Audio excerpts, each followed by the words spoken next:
હવે દર્શક મિત્રો વાત કરીએ કે જો તમારી ગાડી કે બાઇક ઉપર રામા ધણી કે અથવા રામાપીર લખાયેલું હોય તો ખરેખર તમે આ વિડીયો જોઈ લેજો, નહીં તો ભાઈ તમારી ઉપર પણ આવી કાર્યવાહી થઈ શકે છે।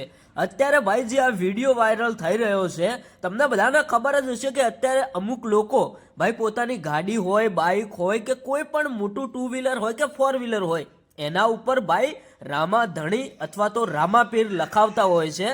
તો અત્યારે હાલ ભાઈ જે રામાપીરનો ભક્ત છે એની પોલીસ ધરપકડ કરે છે અને જે રામા ધણી લખેલી નંબર પ્લેટ છે એને ભાઈ હટાવવામાં આવે છે અને પોલીસ એવું કહે છે કે તમારી જે ઓરિજિનલ નંબર પ્લેટ એટલે કે જે આપણા ગુજરાતની જીજે વાળી નંબર પ્લેટ આવે છે એ નંબર પ્લેટ લગાવો, આ રામા ધણી વાળી નંબર પ્લેટ કાઢી નાખો।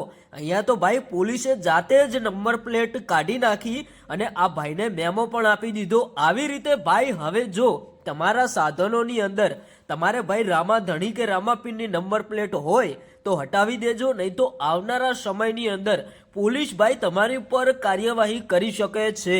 આમાં કેવું થાય છે, રામા ધણીથી ભાઈ કોઈ પ્રોબ્લેમ નથી, પણ કોઈ પણ ચોર હોય, કોઈ જગ્યાએ એક્સિડન્ટ થયું હોય તો ભાઈ જે નંબર પ્લેટની ગાડી છે એ પોલીસ નથી પકડી શકતી, કારણ કે જો એના ઉપર કદાચ રામા ધણી કે રામાપીર લખેલું હોય અથવા તો કોઈ પણ બીજા માતાજીનું નામ લખેલું હોય તો ભાઈ પોલીસને ક્યાંથી ખબર પડે। હવે ગાડીઓ તો બધી ઘણી બધી હોય છે, પણ નંબર પ્લેટના આધારે તે વ્યક્તિ સુધી પોલીસ પહોંચી શકતી હોય છે અને જો કદાચ આપણે નંબર પ્લેટ ઉપર આવું લખેલું હોય એના કારણે જ ક્યાંક ને ક્યાંક પોલીસને તકલીફ પડે છે।